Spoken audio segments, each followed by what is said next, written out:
My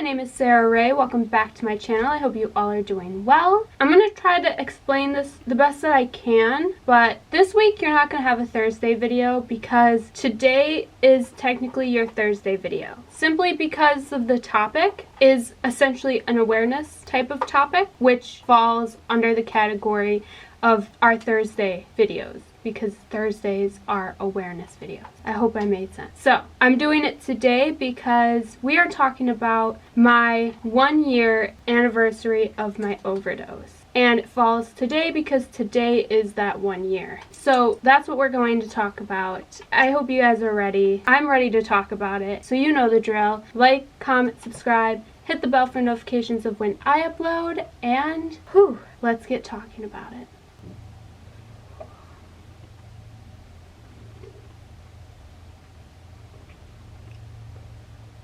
Okay. All right. Let's begin. I think the first thing I want to talk about is why now? Why a year later? Why not then, after it happened? And that's because after it happened, I was scared. A lot of things happened, a lot of domino effects and everything. And after it happened, you know, I was away and then I came back to YouTube. I'm sure most of you guys didn't even really notice. And all I said really was that I was in the hospital. I didn't lie, so technically I was in the hospital, but not really what you guys probably thought. But I wanted to wait until I got to a place like the one I am in now, where I could look back at what happened and talk about what I did wrong, what I could have done differently, what I would have changed, and just things that I've learned over this year and where I'm at now to hopefully help who is in the place that I was in then, to maybe stop them from ending up in the place I was and doing the things I did. Hopefully I can give tools to manage situations and change things. You know what I mean? So that's my goal for this video. Let's begin, okay? So March 28th, 2001. About a month leading up to that date, I wasn't feeling well mentally or physically. I was still having a lot of pain. I was in and out of the doctor's office. I also was getting a new procedure, so it was called a ketamine infusion. I will link a video about what that procedure is in the description box down below. But it pretty much helps take away a lot of the pain you're having. It is administered by a pain clinic. So I got that done, and it's supposed to help, I was told, with pain, mental health, so lifting up your mental health, so positive, and taking away a lot of my headaches. And it did 2 out of the 3. I didn't feel any happier getting out of this ketamine infusion. I was still struggling with the fact that I was on disability and I couldn't work out as much as I wanted to anymore because of the pain. It was getting harder and harder to get out of bed each day, and it was just, you guys, a mess. I was just living in a mess. But what was, again, getting me out of bed, the same thing that still gets me out of bed, is you guys, YouTube. But I was still struggling with my mental health. I was seeing a therapist and a psychiatrist. I was still struggling with my PTSD and everything. I didn't know how to manage what I was feeling and why I had such urges to get angry all the time. I was just upset anytime me and my mom would be in the same room. She would say one thing and I would get so upset and angry at it, and I just couldn't understand why. And then there would be other times times she would say something and I'd immediately start crying. Same with my dad would say something, I would just start crying. I didn't understand why I had such intense emotions, and I would just keep getting told that I just feel emotions really heavily. I just am over emotional. And so I just started telling people, I'm not angry, I'm just overly emotional, but that didn't help. Then March 27th came. This is no way saying, so I'm going to say a disclaimer here. I am in no way saying my mom is the reason for what I did. It was 100% me. My mom's birthday came and I did not remember. I have a habit of using my phone and not looking at the date. I, at that time, was not using a calendar like I do now. This is the reason I started using a calendar and everything. This is the catalyst of why I am so obsessed with the date and everything now. And I woke up that morning, saw my mom, had no idea it was her birthday. And she had made a comment. She was on the phone. She asked me if I wanted to talk to my uncle. And I said, yeah. And he asked me if I was going to bake a cake. And I said, what for? And, he made some type of stupid joke. And I didn't understand it. And he said, for your mom. And I said, why would I bake a cake for my mom? And then she got upset by it because I just wasn't getting it. And I just couldn't understand why. Finally, he told me that it was her birthday. She was just so upset. And it breaks my heart to think about it now. Because I get it. I forgot her birthday.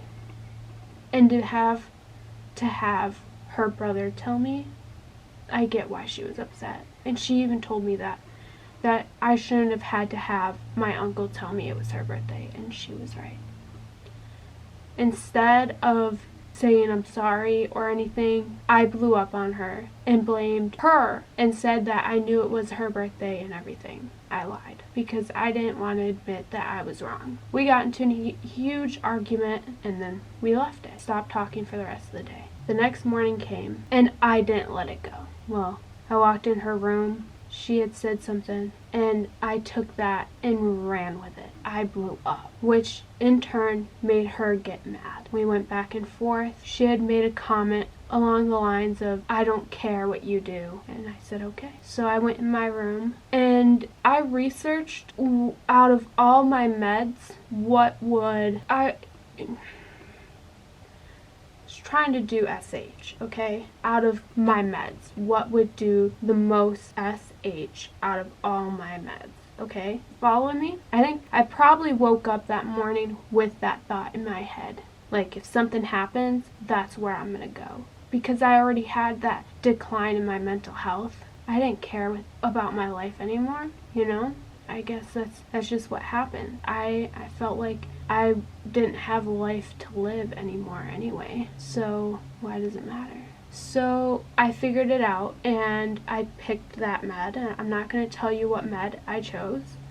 I took 1,000 milligrams of one of my meds and I took them without any thought of what would happen. Then I walked to my mom and told her, guess what I just did? She goes, what, take pills? Yep, 1,000 milligrams. She goes, yeah, sure, I don't care. And I go, of course not. And I walked away. She did not believe me because she thought I was over that phase because of the fact that it had almost been a year since my last attempt. So she thought I was over that. So she thought I was trying to get a rise out of her, actually. She did not believe me. It wasn't until I was on the phone with my cousin, and my cousin was freaking out on the phone, yelling at me because I told her what I did. My mom happened to go and check outside to see what the weather was like outside. She overheard the conversation, and this was probably like, I don't know how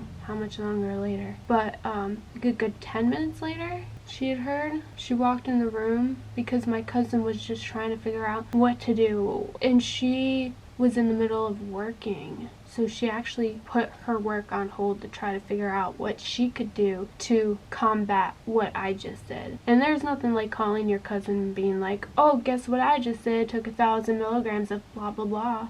I'm like, oh, thanks. It was wrong with me. And I should have never done that. I should have never dumped my problems on my cousin like that.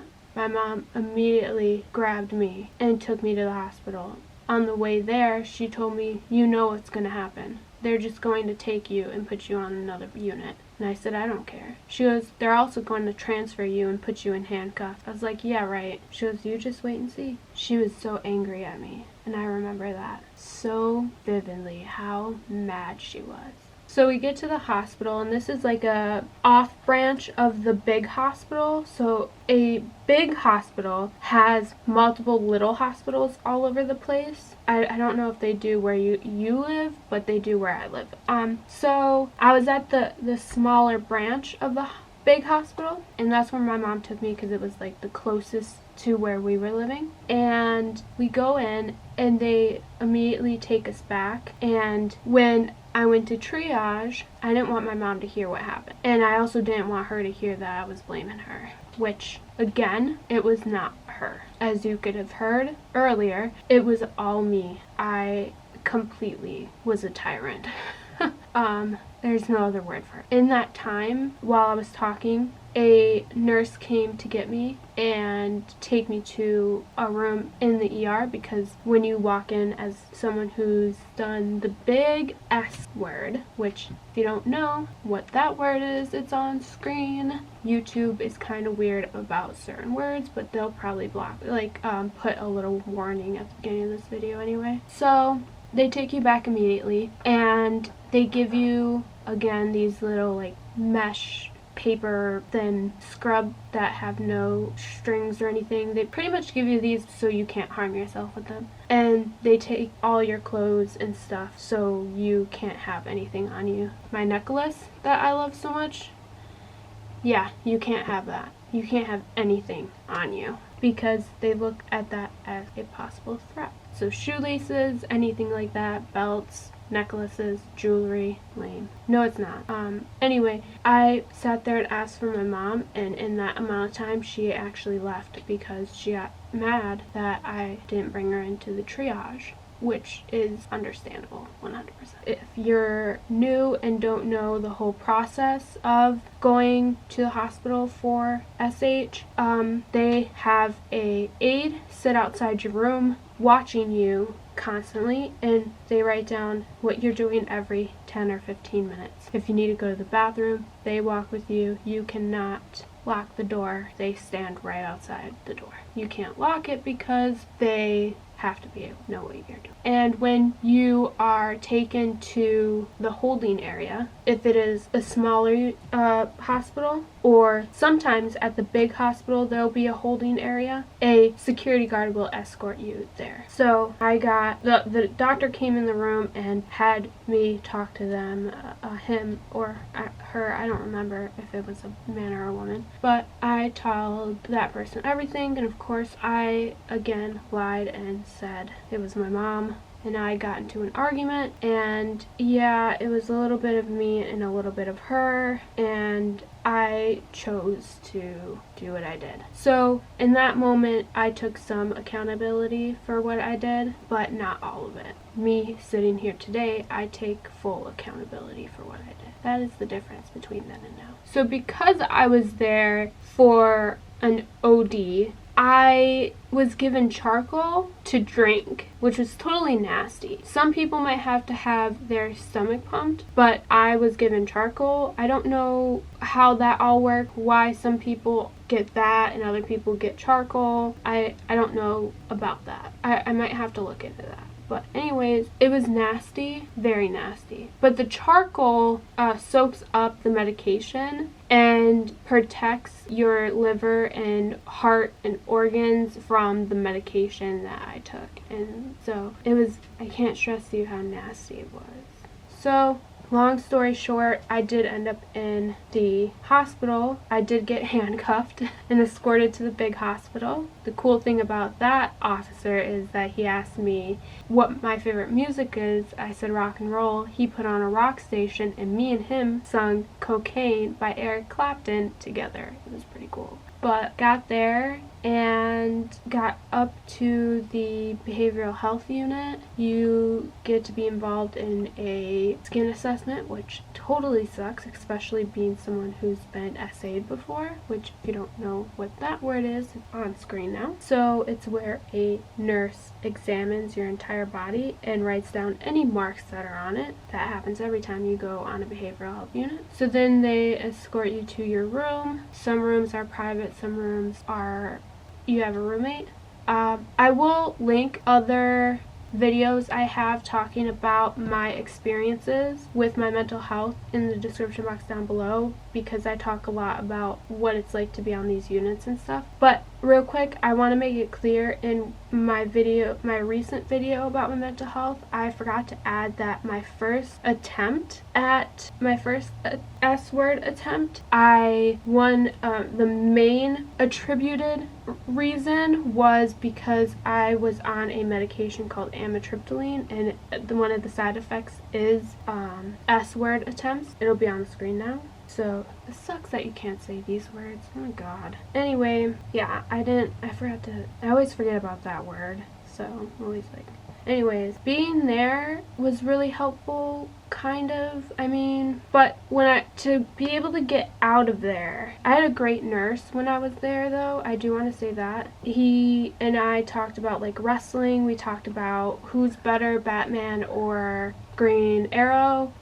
We talked about, he showed me card tricks, talked about like what I did and how I was wrong and what I need to do better, things like that. He's a great nurse. So to be able to get out of that unit, I had to agree to go to group therapy. While I was there, they diagnosed me as borderline personality disorder, BPD. I have a video as well on that if you want to watch that and find out more about BPD. But it is pretty much being overly emotional, so you can get angry really easy, you can cry really easy, you just have a short emotion fuse, which explains why, I'm quick to react. Also, you have abandonment issues, and there are a lot that go into borderline personality disorder. So, but those are the main two that I wanted to add, which are the big two that I have. I'm always thinking somebody's gonna leave, and I'm bad about it. But so after I got that made a lot of sense, that diagnosis. Also, they told my mom while I was in the hospital, while I was in the behavioral health unit, they told my mom that if I was to have any more stays, I would be on a permanent unit, which at that time, I wasn't thinking straight. That scared the crap out of me, because I was just like, yeah, don't want that, no. So they told me I had to do a group called DBT, which is dialectical behavior therapy, which helps you learn certain coping skills to manage your mental health symptoms, mainly for borderline personality disorder, but it can help anybody with any mental health issues, which it is so incredibly incredible. So I started that group. I of course said yes because I just wanted to leave and go home, and eventually me and my mom, we made up and I started going to this group and working on myself, working on my mental health through therapy, changing my medication through this class, this DBT, and finding skills that I can use to say, okay, I have all these tools in my belt that I can take out anytime when I'm starting to feel this urge to lash out or this urge to do any type of emotions that aren't warranted or aren't okay, or my mental health is going down. I can take one of these tools out and be like, okay, well, I got this, so your move, you know what I mean? What I would have done different if this was now, with everything I know now in my tool belt, first of all, I would have put something in my phone to go off on the day for her birthday, for anybody's birthday, okay? So I know when it's somebody's birthday or some special event. But I also have a calendar that I use and look at every day. So I would have had those plans in place. If I still would have forgotten and somebody came and said that to me, my mom and my uncle, if that scenario happened, I would have looked at my mom and said, I'm so sorry. Yes, I did forget. and not give any excuses and just say, that is wrong with me, and do something. Because I know she was going to go to sleep that day because she worked that night. I would have cleaned the entire house and surprised that for her when she woke up. Do something. Go make her a card after that happened and give it to her. You know, do something. Go run out and get something and then come back. Even though you forgot, you still can do something in some way, shape, or form. Just because you forgot don't mean you can't find something for her to do. For you to do for her.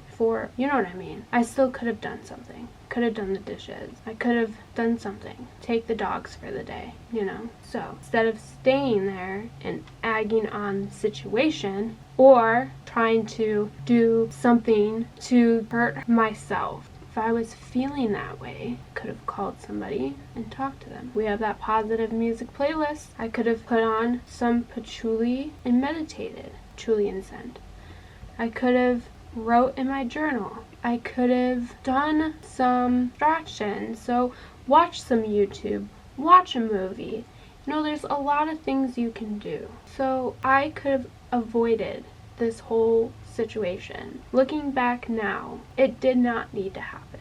But I also see how far I've come, where I can sit here now today and take full accountability for what I did. If anybody out there is suffering, I'll put the hotline number on the screen right now. I've called that number before. You can call family, friends. At least have one person you can go to. Always have one person. I know besides my mom, I have my cousin I can go to.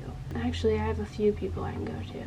But at least have one person. If you have a therapist, call your therapist. Email your therapist. Go to a support group. Use your tools. If you don't know your tools, look up DBT skills. You can learn them. Listen to some uplifting music. I have a positive music playlist on my channel. You know, there's so many other avenues you can go to, and I know that now. I hope this helped any of you. It feels nice to get this out there and being able to say, you know, I've come so far and see what I would have done differently. And I hope if any of you guys are ever in the position I was in that day, or ever in the mental state that I was in, that you just feel like giving up and just waiting for something to be a catalyst to just go for it, don't do it. Find something else.